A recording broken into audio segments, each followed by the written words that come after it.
My name is Emma Carter, and I am 24 years old. I used to live with my dad, my stepmother, and my older brother, Jake. But everything changed when my stepmother made a demand that pushed me to leave. One evening, I came home from work, exhausted as usual. I worked long hours to help cover the household expenses, even though no one ever acknowledged it.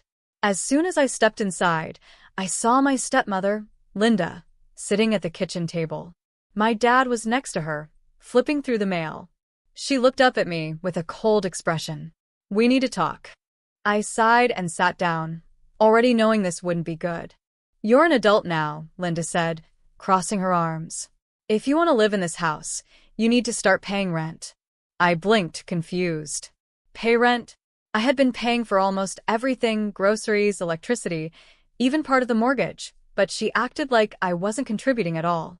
"Linda, I already help with the bills," I said, trying to keep my voice steady. She shook her head. "That doesn't matter. From now on, you need to give us a fixed amount every month. It's only fair."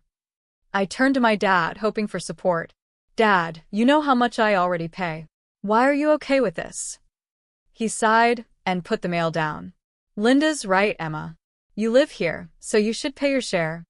My heart sank. My own father was siding with her. What made it worse was that they thought my brother, Jake, was the one paying for everything, but it was actually me. Jake barely contributed, but Linda always treated him like a prince. That was the moment I made my decision. "Fine," I said, standing up. "If I have to pay rent to live here, I won't live here at all." I packed my bags that night and left. At first, they didn't seem to care. They probably thought Jake could handle the expenses. But soon, they would realize the truth. And that's when everything would fall apart. Leaving home should have felt like a fresh start, but instead, it felt like a storm was brewing. As I closed the door behind me that night, dragging my suitcase down the driveway, I kept waiting for anyone, to call me back. But no one did. "No." "Where are you going?" "No, let's talk about this." Nothing. They didn't care. I had some savings, so I checked into a small motel for the night. The room was tiny, the bed was stiff, and the air conditioner rattled, but at least I had peace. For the first time in years, I wasn't under their roof, and that meant something. The next morning, I woke up to 0 missed calls. Not from Dad. Not from Jake. Not even from Linda. I sighed, shaking off the disappointment. If they didn't need me, I didn't need them either. A week passed. Then another. I moved into a small apartment with a friend from work, splitting rent. It wasn't perfect, but it was mine. Then the phone calls started. At first, it was just one from Dad. Then another. Then Jake called me out of nowhere. I didn't answer. But curiosity got the best of me, and I finally picked up when Dad called again. His voice was tense. "Emma, we need to talk." I leaned back on my couch. "Oh, now you want to talk?" He sighed heavily. "Look, I know you're upset, but we're having some financial trouble." I bit my lip, trying not to laugh at the irony. "So, now that the bills aren't magically getting paid, they suddenly have trouble?" "Maybe you should ask Jake," I said. There was silence on the other end. That's when I knew. They finally realized. Jake wasn't paying. He never was. 2 days later, Jake showed up at my apartment. I stared at him through the peephole, debating whether to open the door. For years, he let them believe he was the responsible one, the one carrying the weight of the household, while I was the invisible one doing all the work. I finally opened the door, crossing my arms. "What do you want?" He looked uncomfortable, not his usual confident, easygoing self. "Emma, listen," he said, rubbing the back of his neck. "I know things got messed up, but we need to figure this out." I raised an eyebrow. "We?" He sighed. "Look, I didn't mean for it to go this far. Linda just assumed I was covering the expenses, and I didn't correct her. It wasn't my fault." I scoffed. "You let her think that. You sat there and took the credit while I struggled to make ends meet." He didn't have an excuse for that. After a long silence, he admitted, "They're in trouble, Emma. Dad's been stressed. Linda's been freaking out. They don't know how to handle the bills. They need help." I stared at him. After everything, they still thought they could count on me? I shook my head. That's not my problem anymore. He looked at me like he couldn't believe what I was saying. You're really going to just walk away? He asked. I held my ground. I already did. After that, things started falling apart for them fast.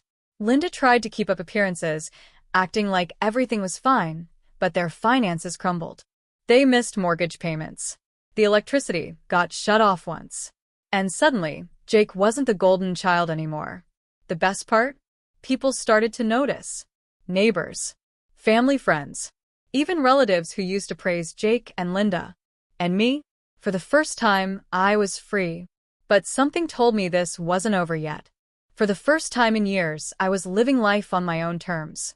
No more walking on eggshells, no more being treated like I didn't exist. I was free. But something told me my past wasn't done with me yet. A month passed without any contact from my family. I thought that meant they'd finally accepted my decision. I was wrong. One evening, after a long shift at work, I came home to find Linda standing outside my apartment building. My heart clenched. Of all people, I never expected her to come looking for me. She spotted me and straightened up. Emma.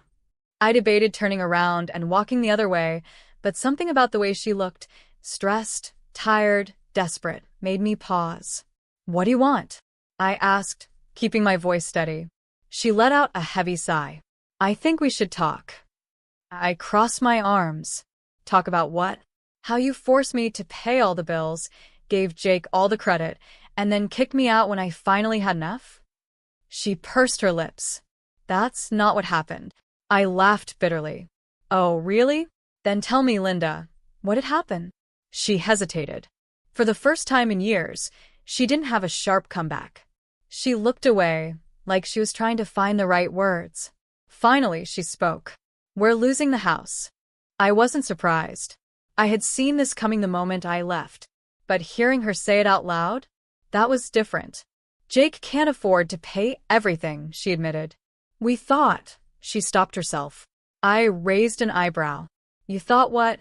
That I'd come crawling back? That I'd feel bad and fix everything for you? She said nothing. I shook my head. Not my problem. She looked up sharply.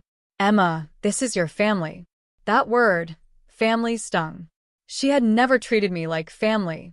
I took a deep breath. No, Linda. Family doesn't treat each other the way you treated me. I was nothing but an ATM to you. And now that I'm gone, you're realizing that you made the wrong choice. She swallowed hard. I made mistakes. I blinked. Was that an apology? No. She wasn't sorry for what she did. She was sorry for the consequences. I refused to let guilt creep in. I hope you figure things out, Linda. But I'm not coming back. I turned and walked away. I thought that would be the end of it. But a week later, I got a call that changed everything. It was from Jake. His voice was panicked. Emma, Dad collapsed. He's in the hospital. For the first time since leaving, my heart clenched with worry. Dad. Not Linda. Not Jake. Dad. I didn't hesitate. I'm on my way. But something told me this was just the beginning. The moment I hung up the phone, my hands trembled. Dad was in the hospital. No matter how angry I was at him for siding with Linda, he was still my father. And I wasn't ready to lose him. I grabbed my keys and rushed out the door. The drive to the hospital felt like a blur. Red lights, honking cars, my own heartbeat pounding in my ears. By the time I arrived, I was breathless. I spotted Jake in the waiting area, pacing back and forth. He looked up when he saw me, relief flashing across his face. Emma, he said, his voice tight. They're still running tests. I swallowed the lump in my throat. What happened? Jake ran a hand through his hair. He just collapsed. 1 minute he was fine, the next he was on the floor. Is he awake? Jake shook his head. Not yet. Before I could process anything, Linda appeared. Her eyes were red, her usually polished appearance now disheveled. When she saw me, she stopped in her tracks. We stared at each other for a moment. I called you, she finally said, voice quiet. I frowned. No, you didn't. Her face twitched. I wanted to. I wasn't sure if I believed her, but I didn't have the energy to fight. Not now. Just then, a doctor walked into the room. Carter family, he asked. We all rushed forward. How is he? I asked. The doctor sighed. He had a minor heart attack. We stabilized him, but he's weak. He needs rest, a healthier lifestyle, and less stress. I exhaled. A heart attack. My father wasn't invincible after all. He's awake if you want to see him. I stepped into Dad's hospital room, my chest tightening at the sight of him. He looked small in the bed, his face pale and tired. Hey, Dad, I said softly. He turned his head slowly, eyes landing on me. For a moment, he just stared. Then, to my shock, his eyes filled with tears. Emma, he whispered. I swallowed hard, stepping closer. He took a shaky breath. I messed up, didn't I? Tears burned my eyes, but I refused to cry. Yeah, Dad. You did. He nodded slowly. I let Linda control too much. I should have stood up for you. I stayed silent, letting him talk. I knew you helped with the bills, he admitted. I didn't want to fight with Linda. It was easier to pretend everything was fine. I bit my lip. Easier for him, but not for me. He reached for my hand. I'm sorry, Emma.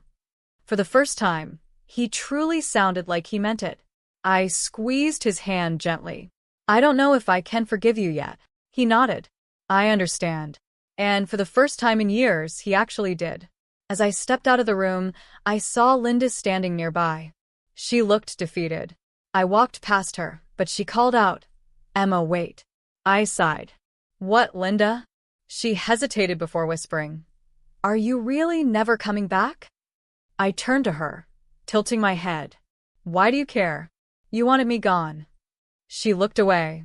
I didn't think it would turn out like this. I crossed my arms. You mean you didn't think I'd actually leave? She didn't answer.